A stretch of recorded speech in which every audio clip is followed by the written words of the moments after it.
On entend parfois dire que le Coran serait une copie de la Bible. Mais lorsqu'on compare les deux textes, les différences sont profondes. La première chose qui apparaît concerne la nature même du texte. Dans la tradition islamique, le Coran est considéré comme la parole directe de Dieu, révélée au prophète Muhammad. Il ne s'agit pas d'une collection d'écrits humains. La Bible, au contraire, est un ensemble de livres rédigés par de nombreux auteurs sur plusieurs siècles. On y trouve des récits historiques, des lettres, des témoignages et des interprétations. Autrement dit, dans la Bible, ce sont des hommes qui parlent à propos de Dieu. Dans le Coran, c'est Dieu qui parle directement à l'humanité.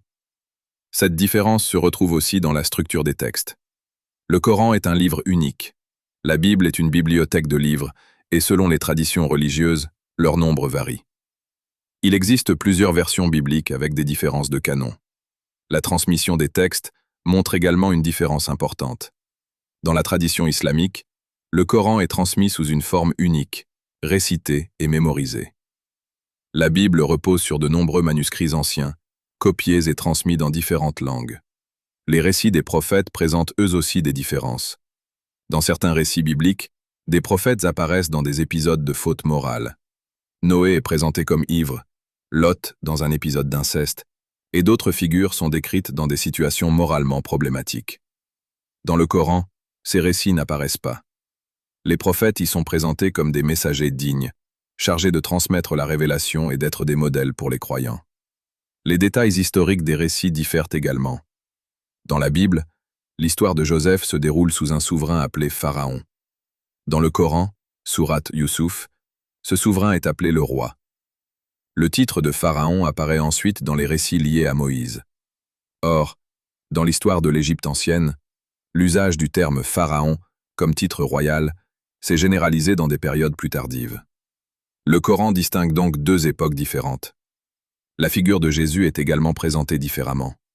Dans le christianisme, Jésus est considéré comme le Fils de Dieu et au cœur de la doctrine de la Trinité. Dans le Coran, Jésus, Isa, est reconnu comme Messie et prophète, né miraculeusement de Marie. Mais le Coran affirme clairement qu'il n'est ni Dieu, ni Fils de Dieu, et qu'il n'existe aucune Trinité. Le message reste celui du monothéisme absolu, un Dieu unique, sans associé, sans enfant. Le Coran affirme également que Jésus n'a pas été tué, mais qu'il a été élevé vers Dieu.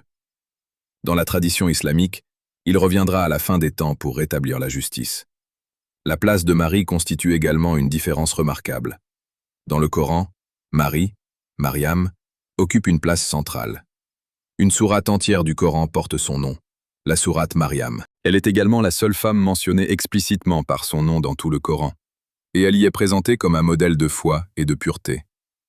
Dans la Bible, Marie apparaît bien sûr dans les évangiles, mais aucun livre biblique ne porte son nom, et sa présence dans les textes reste relativement limitée par rapport à l'ensemble du corpus biblique. Enfin, la manière dont les textes parlent de Dieu est elle-même différente. Dans la Bible, la plupart des textes sont rédigés à la troisième personne, comme des récits rapportés.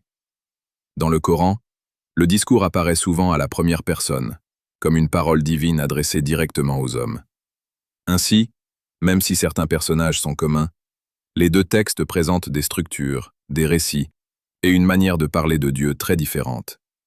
Pour les musulmans, le Coran ne se présente pas comme une reprise des textes précédents, mais comme la confirmation et la restauration du message monothéiste transmis par les prophètes.